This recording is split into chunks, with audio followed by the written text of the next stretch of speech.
Rapport stratégique synthétique. La semaine de la rupture, le tournant de fin janvier, 29-31-2026. Dossier spécial, jour 1436. À 1438, l'effondrement des lignes et la chute des bastions. Alors que le conflit entame sa 4e année, la fin du mois de janvier 2026 marque un changement qualitatif majeur dans la dynamique des opérations.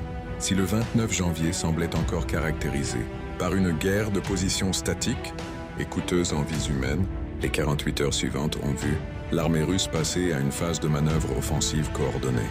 En l'espace de 3 jours, nous avons assisté à 1. La chute de bastions défensifs majeurs considérés comme imprenables. Toretsk-Kupiansk Nord. 2. L'ouverture de brèches stratégiques permettant des encerclements potentiels. Zaporizhia-Orekhov. 3. Une pression logistique asphyxiante coupant les artères vitales ukrainiennes. Konstantinovka-Volnyansk. Ce rapport détaille, secteur par secteur, comment ces événements se sont enchaînés pour créer une crise systémique pour la défense ukrainienne. Secteur 1, le front de Zaporizhia. La tenaille se referme. C'est sur ce front que l'évolution la plus spectaculaire s'est produite entre le 29 et le 31 janvier. Ce qui a commencé par des tentatives d'infiltration locale s'est transformé en une opération majeure de rupture. Chronologie de la percée. 29 janvier, la pression initiale. La situation est tendue mais figée. Les combats font rage au nord de Primorsk et vers Lukianovka-Magdalovka. Les forces russes tentent des infiltrations le long de la rivière Gaïchur, cherchant des failles dans un dispositif ukrainien décrit comme acharné. À ce stade, l'objectif semble être uniquement de tester les défenses. 30 janvier, la rupture. Le verrou saute. Le ministère de la Défense annonce la libération du village de Rechnoe, nord-est de Primorsk, et, fait crucial, la prise d'un pont stratégique sur la rivière Konka. Cette maîtrise d'un point de franchissement change tout. Elle permet d'injecter des blindés et de la logistique directement derrière la première ligne de défense. En réaction paniquée, Kiev transfère des unités d'élite et des forces spéciales depuis le front de Krasnoarméisk pour colmater la brèche, affaiblissant ainsi d'autres secteurs. Le 31 janvier, l'encerclement en marche. Les forces russes ne s'arrêtent pas. Elles nettoient les zones de Datchas entre Primorsk et Rechnoe et poussent vers Veselyanka. L'objectif devient clair. Établir une tête de pont solide sur la ligne Primorsk-Rechnoe-Veselyanka pour protéger le flanc d'une offensive visant à encercler le nœud défensif majeur d'Orekhov, la menace sur Volnyansk, la porte nord-est. Parallèlement à cette action au sud, une seconde tenaille se met en place plus au nord, dans le secteur de Guliaïpol. La chute de Petrovka, Sviatopetrovka, le 31 janvier permet aux Russes de contrôler 5 km² de terrain et surtout de couper les routes de ravitaillement entre Verkhnaya Tersa et Zalishchnik. Analyse tactique. En 72 heures, le front de Zaporizhia est passé d'une ligne de contact statique à une zone de mouvement rapide. La perte du pont sur la Konka et la menace sur Volnyansk obligeant l'état-major ukrainien à un dilemme impossible. Sacrifier Orekhov ou dégarnir totalement le front de Donbass pour sauver Zaporizhia. À secteur 2, le Donbass central. L'effondrement du système défensif. Si Zaporizhia est le théâtre de la manœuvre, le Donbass central est celui de la rupture frontale. Ces 3 jours ont vu tomber 2 piliers de la défense ukrainienne dans la région. La chute de Toretsk, 31 janvier. Après des jours de pression intense, la nouvelle tombe le 31 janvier. Toretsk est libéré. Contexte 29-30 janvier. Les jours précédents, les combats faisaient rage à Grichino et sur les flancs du saillant de Dobropilia. Les tentatives ukrainiennes d'étendre leur présence au nord de Dimidovka étaient systématiquement broyées par les dronistes russes. L'événement, la prise de Toretsk, signifie l'effondrement total du bastion défensif formé par le triangle Charkovo-Sofievka-Toretsk. Désormais, les forces russes contrôlent l'ensemble de ce secteur et poussent déjà au-delà de la rivière Kazeni-Torets, Vizant-Novogrigorovka. La rivière, autrefois obstacle, devient maintenant un axe de progression protégé pour les assauts russes. Konstantinovka, à portée de main. La situation à Konstantinovka évolue avec une rapidité fulgurante, passant de combats urbains périphériques à la menace existentielle en 3 jours. 29 janvier. Les forces d'assaut russes pénètrent de plus en plus au cœur de la ville, combattant dans les quartiers de Bereska et Ilionovka. 30 janvier. Le village de Bereostok, banlieue sud-ouest directe, tombe.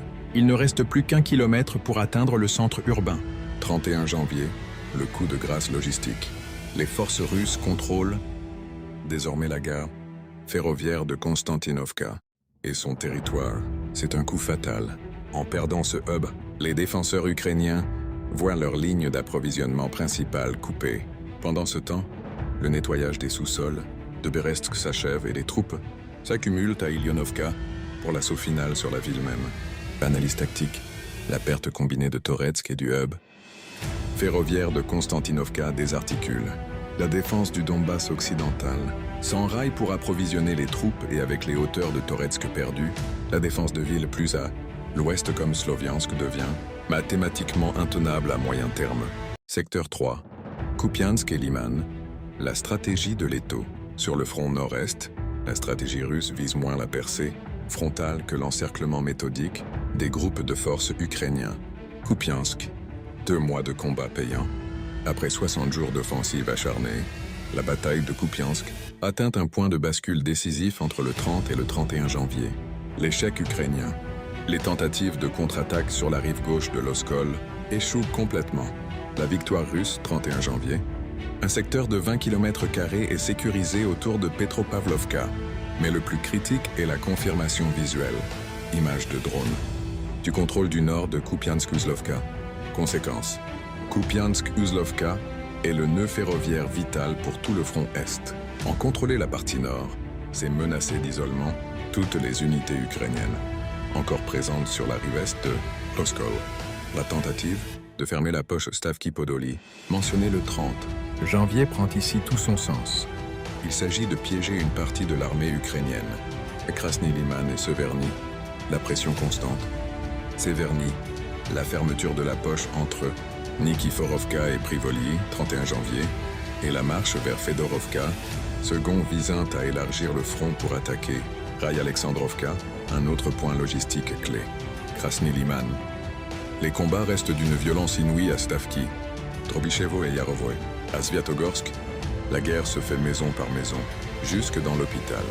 Bien que les Ukrainiens parviennent encore à maintenir une traversée de fortune à Bogorodichno, la pression russe à l'est d'Olexandrovka et vers Kovchovka réduit jour après jour leurs options de repli. Secteur 4, front secondaire et guerre profonde. Kharkiv et Sumy, la guerre de fixation. Sur ces fronts, l'objectif russe est d'empêcher tout transfert de réserve vers le sud. Kharkiv. Progression lente mais sûre dans les forêts de Staritsa et Siminovka. Couvert naturel contre les drones. Et nettoyage de Zelenoye. Sumy. Extension du secteur de 850 mètres et succès à Andreevka, suffisant pour obliger Kiev à maintenir des troupes nombreuses dans ce secteur calme en apparence. Kherson. Reste un front d'artillerie pure. L'effondrement d'un tunnel anti-drone sur la route, Nikolaev-Kherson, 31 janvier, perturbe cependant la logistique ukrainienne, montrant que même sans offensive terrestre, la pression aérienne porte ses fruits, la guerre des drones et frappes stratégiques. La dimension profonde du conflit s'intensifie avec une efficacité redoutable. Défense aérienne record. Sur la seule semaine écoulée, fin janvier, 822 drones et 46 obus HIMARS ont été interceptés. Le 31 janvier, l'interception de bombes aériennes guidées prouve que le bouclier russe s'adapte aux nouvelles menaces. Stratégie de strangulation. Les frappes russes ne visent plus l'énergie, respect d'un cessez-le-feu partiel, mais la logistique pure. Usines de munitions, Kharkiv. Nœuds ferroviaires et entrepôts, Dnipropetrovsk. Usines de radios communications, Zaporizhia. Ravitaillement en carburant, Sinelekov. Objectif. Empêcher l'Ukraine de produire, de communiquer et de mouver ses troupes vers les points de rupture. Dimension humaine. Le prix du sang. Au-delà de la carte, les chiffres des échanges de corps révèlent la réalité brutale de ces 3 jours et du conflit dans son ensemble. L'échange du 29 janvier. Pour la première fois depuis 2 mois, un échange a lieu. Le bilan est asymétrique et glaçant. 1000 corps ukrainiens contre 38 corps russes. Ce ratio de 26-1 sur un seul échange illustre le coût terrifiant des contre-attaques ukrainiennes et des bombardements d'artillerie subis durant les semaines précédentes. Bilan cumulé depuis le début du conflit. Au 31 janvier 2026, les autorités ukrainiennes ont rapatrié 22 155 corps de leurs soldats, contre 3 333 pour la Russie. Analyse. Ce ratio global d'environ 7 pour 1 confirme une tendance lourde. La capacité de l'armée russe à user les défenses ukrainiennes par le feu, artillerie, aviation, drones avant l'assaut terrestre, génère des pertes disproportionnées chez les défenseurs.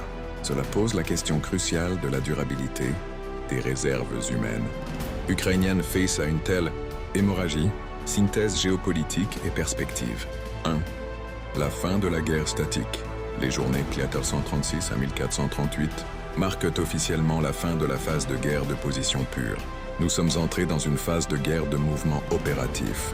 Les Russes ne cherchent plus seulement à prendre un village, mais à créer des poches, Kupiansk, à couper des lignes logistiques, Konstantinovka, Volnyansk, et à effondrer des secteurs entiers, Toretsk. 2. L'erreur stratégique ukrainienne, la nécessité pour Kiev de transférer des forces spéciales de Krasnoarmeysk vers Zaporizhia le 30 janvier pour sauver le front sud, pourrait avoir précipité la chute de Toretsk et l'avancée sur Konstantinovka au centre. C'est le classique dilemme du défenseur étiré. Renforcer un point faible expose inévitablement un autre point fort à la rupture. 3. Le rôle décisif de la technologie et de la logistique. La réussite russe repose sur 2 piliers mis en évidence ces 3 jours.